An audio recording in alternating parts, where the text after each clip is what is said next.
Well, hello everyone. It is fantastic Friday.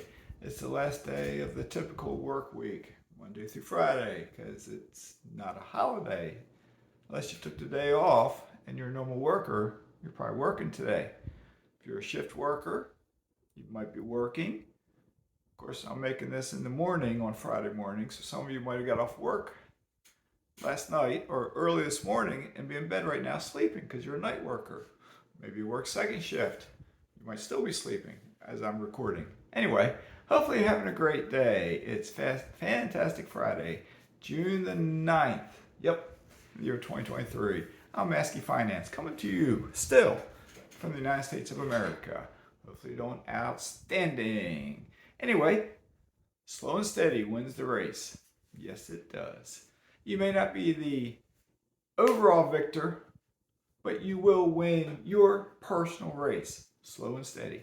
Okay? So with that being said, I'm not a financial advisor, I'm not a CPA, I'm not an attorney, I'm not a doctor, I'm not a nutritionist. Slow and steady wins the race. Why do I say that? I'm gonna give you a couple examples here real quick. I'm gonna name some famous investors. Okay? I'm gonna start with myself. I'm just a little guy, but it's my channel, so I do what I want. All right, I'm Mazske Finance. I first started investing at approximately the age of 22, I think it was. It was in 1990, I believe. I'm now 55. And I bought some mutual funds. I only had a little bit of money, like $50 a month at times. And I put it into the mutual funds. Okay, 1999, I found individual stocks. Did not add any new money from 1999 until 2012 or so, except for my 457 plan at work. I did add new money in that just a little bit. But my individual stocks, I did not add any new money from 1999 to 2012. Then I started adding money to it. Okay. Then I bought my first rental property at age 49. In just under 4 years, I had 25 rental units. Okay. It took me a long time. I'm now a multi-millionaire, okay? But it took me a long time. Slow and steady wins the race. I'll name some successful real estate investors. Michael Zuber. He's looked upon as like one of the gurus in the real estate world. He took, according to what he says, and I might make him a little mistake here in something, but he took approximately 20 years from the time he bought his first rental house until he reached financial independence. Him and his wife were making a very high income, and it still took him 20 years.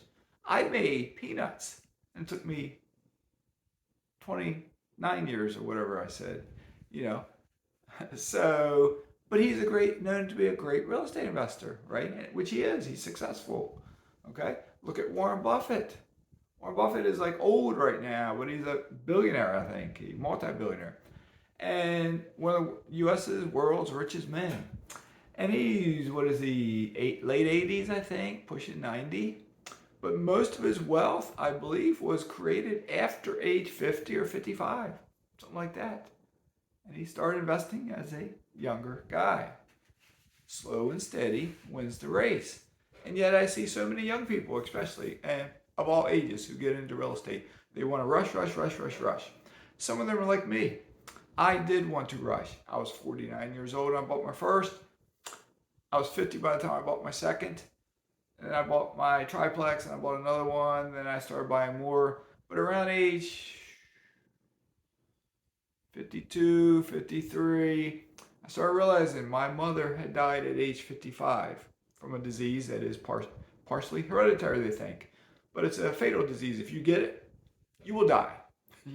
There's no ifs, ands, buts. Unless they come up with some treatment tomorrow, there's no ifs, ands, buts. If you get what's commonly known as Lou Gehrig's disease / ALS, you will die.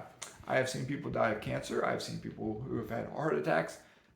The worst disease in my mind is ALS because it paralyzes you, muscles and internally. Slow, but quickly. So within 2.5 years from being diagnosed, she was dead. Most people within 2 to a maximum 5 years are dead. There's nothing they can do. Okay? So anyway, at age 52-ish, I got a little rush and it's like, I want to get moved down to Florida before, just in case I die at age 55. Okay, and I'm still 55. So, still alive.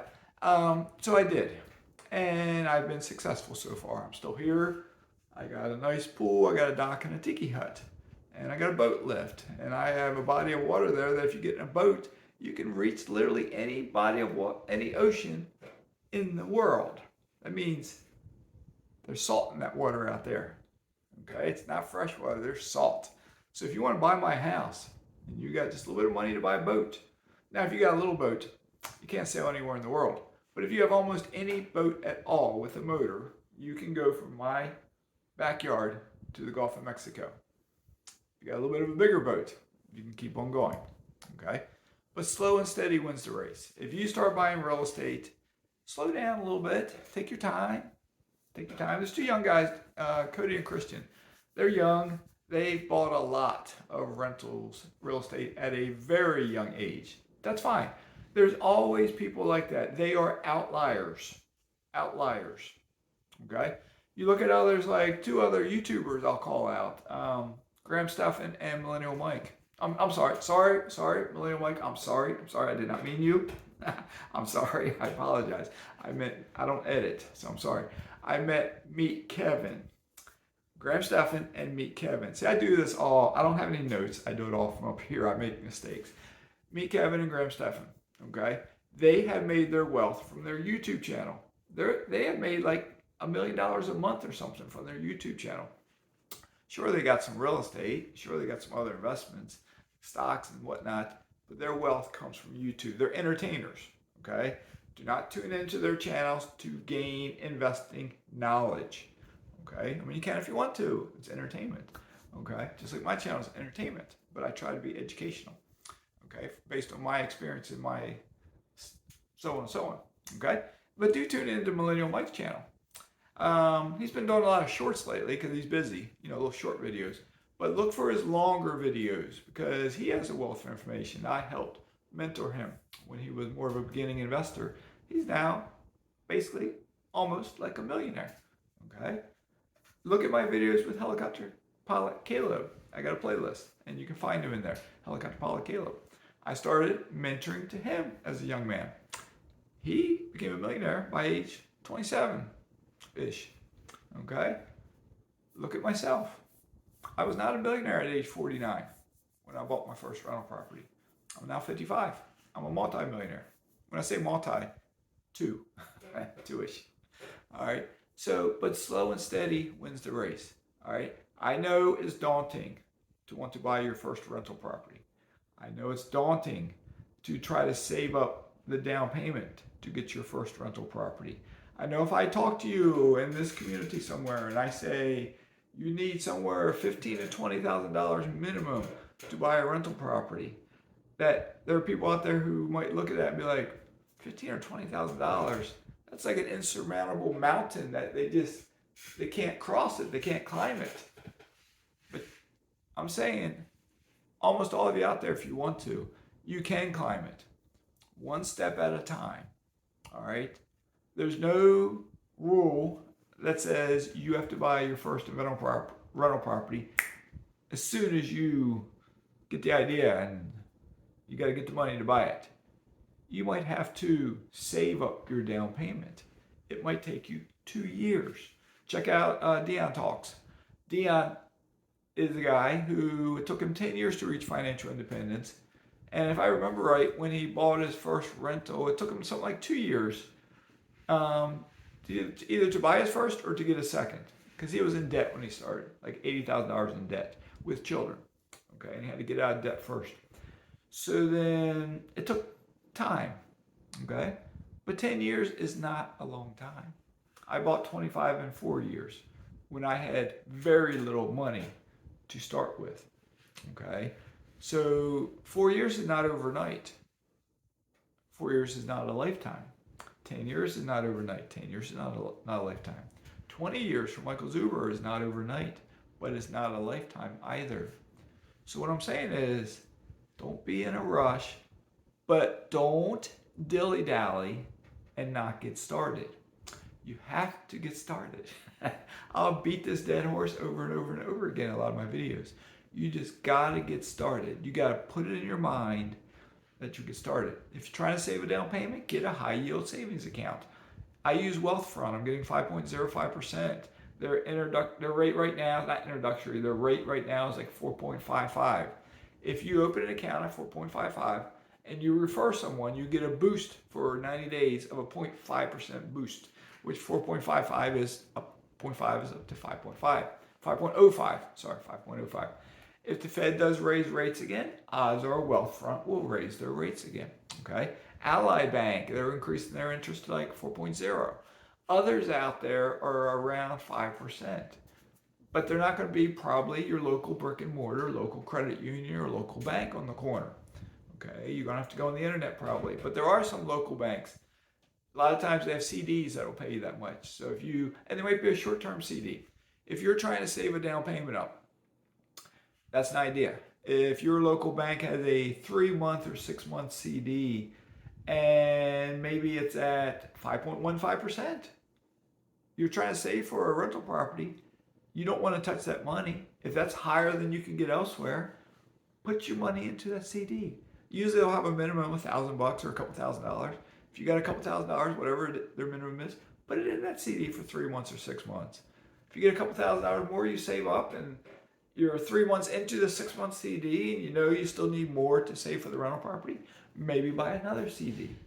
But you got to time it, so if you know you need roughly 20-ish grand, that if you start getting in the 20s, you don't want still to have a long time left on your CD till you can withdraw the money, okay?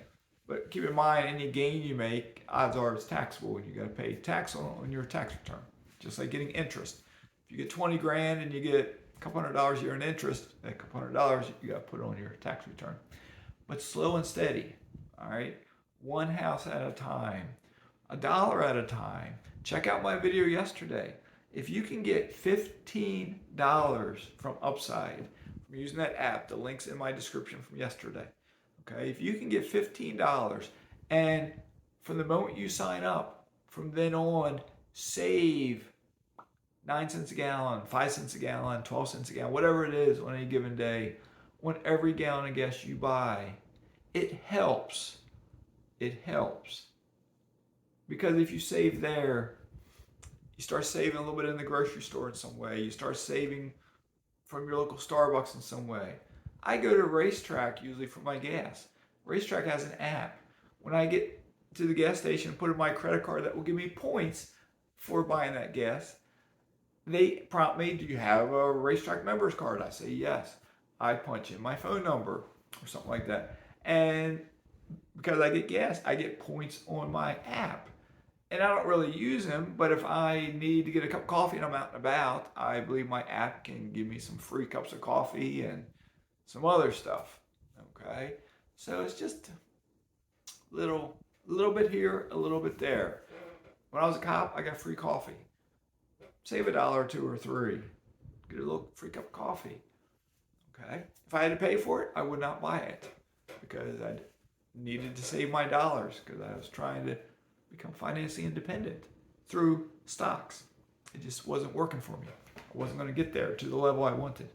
But slow and steady wins the race, all right?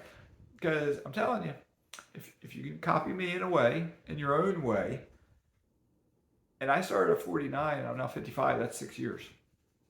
If you're starting at age 22, and maybe you can do it at the same speed I did, and say it's 6 years, and you could start at 22, you're 28, and all of a sudden you're getting to a higher level, and you're getting invited to a Ruth Chris steakhouse for a free dinner, and you're getting invited to conferences at a resort where you get all your meals included and all your everything included, and you might pay a little bit, but it's basically free. I mean, you got to fly to get there or travel to get to the place anyway, but as your wealth increases, doors will start opening, okay?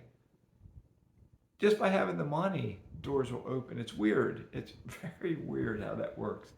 It's weird. My buddy Will bought me lunch the other day, okay? I'm helping Will to invest. He's progressing towards becoming a millionaire, okay? He didn't have to do that. I'm trying to get him to come back down here, and I'm gonna treat him to lunch somewhere if he can get there before I move to Panama. I'll treat him to lunch somewhere. Maybe we'll go get some ice cream or something. All right, so Will, if you're sticking around to the end of this video, Lunch and ice cream is on me, buddy. All right, so with that being said, Will, if you get down here, we'll sit down my dock too and we'll break a brew together or something. All right, Caleb, if you can get over here, we'll sit on my dock and we'll break a brew together or something. Mike, if you get down here, Millennial Mike, if you get over here, we'll sit down there and break a cup of green tea together or something. All right. So anyway, that being said, slow and steady wins the race. Have a great day. Mazskes, signing out.